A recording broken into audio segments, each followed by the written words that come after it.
Good evening, afternoon, or morning. Movie Cat is at the microphone. Today I will tell you the story of how a half-brother and his sister ended up on a desert island all alone. Will they be able to survive, and how will they relate to each other? We bring to your attention a film that most actresses turned down because of the director's demand that they act most of the film naked.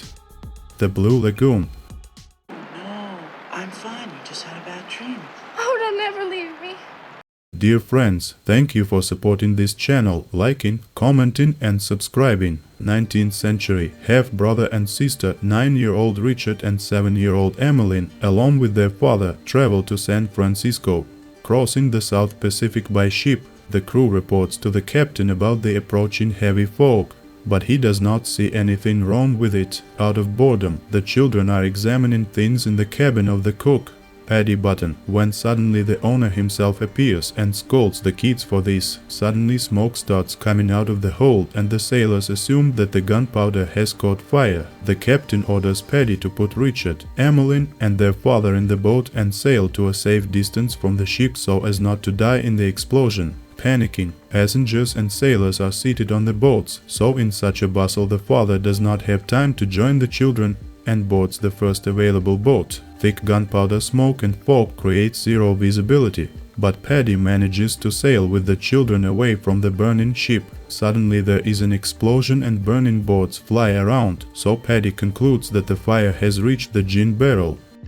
Not far away, a father calls the children from a nearby boat, but the screams of other sailors and the echoes make it difficult for Paddy to understand in which direction to sail. Soon the screams around them die down and Paddy and the children are left alone. They drift in the fog for so long that they even manage to fall asleep. Suddenly a chest crashes into the boat, in which Paddy expects to find food or water, but inside he finds only dresses, photographs, dishes and a music box. When Paddy notices that the children are getting thirsty, he tries to distract them by telling that the ocean hisses when the sun sinks into it at sunset. They drift for several days, when suddenly one morning they see a land. Having landed on the shore, the first thing Paddy does is find fresh water and bananas, which delights the children. Emmeline discovers a keg of liquid that she says smells like their captain. Paddy realizes that it is rum and is also delighted. Richard's discovery is not so useful. A lot of human skulls do not please Paddy, and he calls the children to return to the shore. Suddenly Paddy sees Emmeline picking small red berries from a bush, and then he forbids the girl to eat them because they can make her fall asleep forever. Together they scan the horizon, but see no sign of a shipwreck or other boats. In the evening, Paddy sets up camp and lights a fire, around which the island's guests spend their first day. In the morning, Paddy and the children collect bananas and berries, and then teach Richard how to fish and cook. He shows Richard how to tie a sea knot, and then they build a small hut from branches and leaves to shelter from the rain and wind. Paddy also collects a large pile of wood in one place to light a signal fire if a ship ever appears on the horizon.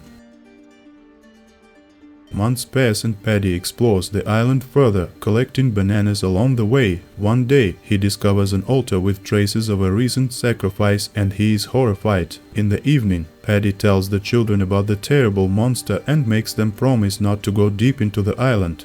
Then he drinks rum and dances in a woman's dress. One day, having gotten pretty drunk, in the morning he decides to swim across the ocean holding onto a barrel of rum. Later, the children wake up and Richard sees Paddy on a nearby island, who, it seems to him, swam and fell asleep on the beach. Having reached there, Emmeline faints from the sight of him, because Paddy drowned and the crabs had already begun to eat him. The children boat back and in the evening Richard reassures Emmeline that there is no reason to worry, because Paddy taught them everything they need to know, which means they can survive here alone. Later, Richard and Emmeline find a cozy beach and build a more spacious and fortified home there. About 5 years pass. One morning Richard wakes Emmeline up to say Merry Christmas. He tells that he saw Santa and the tracks of the reindeer nearby and suggests that together they look at what kind of gifts Santa left behind. Emmeline takes pearls out of her sock and realizes that Santa was not here, and Richard himself prepared a gift for her.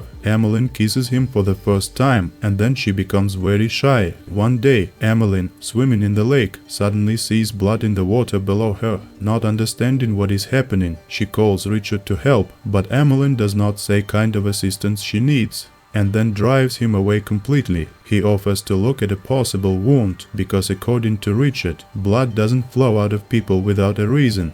But Emmeline refuses and they quarrel. Later, while watching the sunset, they argue whether the sun still hisses when it plunges into the water or whether Paddy deceived them. At dinner, they hear strange sounds from the depths of the island and remember Paddy's warnings about the monster.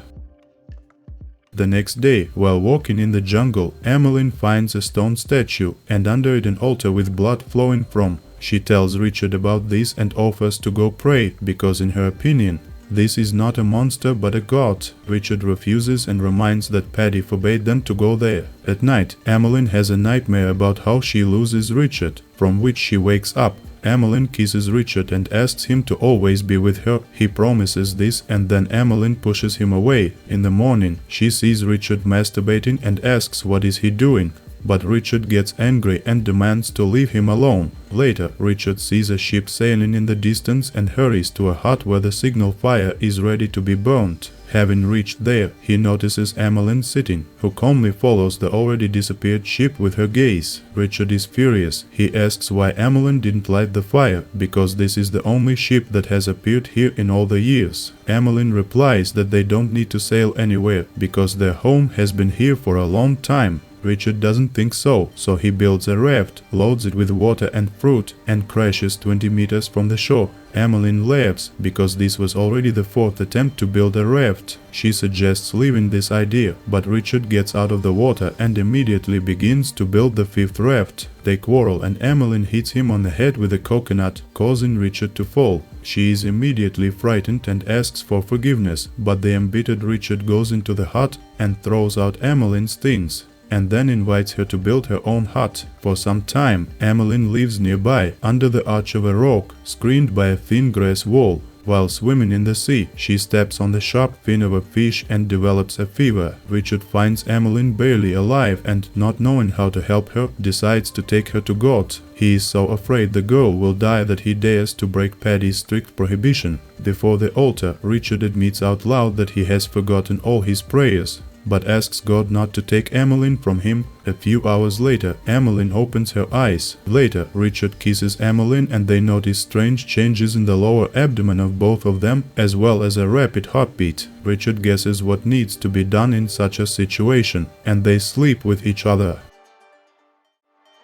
As they get to know each other better now, they spend more time together, they feel happy and stop quarreling, and later they confess their love to each other and get married. Richard and Emmeline know approximately how the wedding should take place, only from photographs from the chest, so they choose suitable outfits and seal it all with a marriage dance to the melody from the music box. Several months pass, Emmeline eats a lot, and Richard asks her not to do this, because, in his opinion, she is getting fat very quickly. Also, Emmeline often feels nauseous and does not reciprocate Richard's caresses. Emmeline says she loves Richard very much, but the pain in her lower abdomen prevents her from experiencing intimacy with him. Emmeline places his hand on her enlarged belly, and Richard wonders how she learned to move it like that. A month later, Richard hears the sound of drums from the depths of the island. Under the influence of fear and curiosity, he gets there and sees many people dancing around a fire.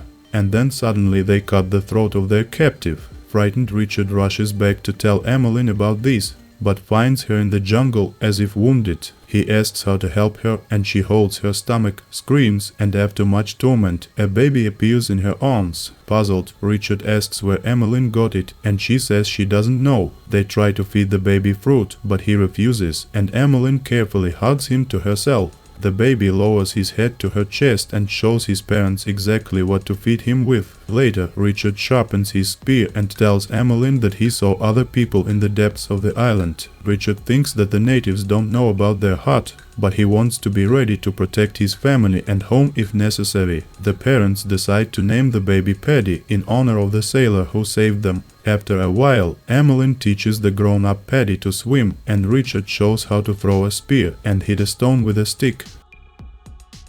Emmeline remembers how they played in the snow as children and throws a piece of dirt at Richard. Suddenly Richard spots a ship on the horizon, then looks at his family and realizes that he is no longer looking for an opportunity to get off the island. He knows that Emmeline has wanted to stay here for a long time. Therefore, smeared with mud, they silently leave the shore, not even suspecting that Richard's father is now looking at them through a telescope. All these years he has been looking for his son, but now he does not recognize him, so he orders the ship to be turned around. Later, the three of them sail to a nearby island for fruit, and Richard leaves Emmeline with the child on the shore by the boat. Emmeline does not notice how Paddy collects small red berries, and then she falls asleep with the child in the boat, which was carried a little away from the shore by a wave. Paddy accidentally pushes one oar into the water. The noise wakes Emmeline and she calls for Richard. He returns to the beach, sees a boat 30 meters from the shore and rushes to help. When suddenly a shark appears behind him, Emmeline saves Richard by throwing a second oar at the shark. But the waves carry the boat further and further. The oars are in the water and the shark is swimming around the boat, and Richard's attempts to row with his hands do not help. Time passes, the shark swims away, but the boat has been carried so far that now absolutely nothing is visible on the horizon. They drift in the ocean for several days, suffering from hunger and thirst, and while the parents sleep, Paddy eats red berries. He falls asleep, and Richard and Emmeline still remember how the sailor warned them that these berries plunge a person into eternal sleep. Alone, in the middle of the ocean and without the child to whom they are already so attached, Richard and Emmeline decide to divide the remaining berries among themselves. A few hours later, a search expedition led by Richard's father notices the boat and the passengers inside. The father recognizes Richard and, with a sinking heart, asks if the people are alive. Noticing the berries in Richard's hand, the sailor finds a pulse and replies that they just fell asleep. Thank you for watching. Now I'm looking for your favorite genre, so if you like the retelling of the drama Blue Lagoon, please write about it in the comments. This will help me select similar films for future retellings.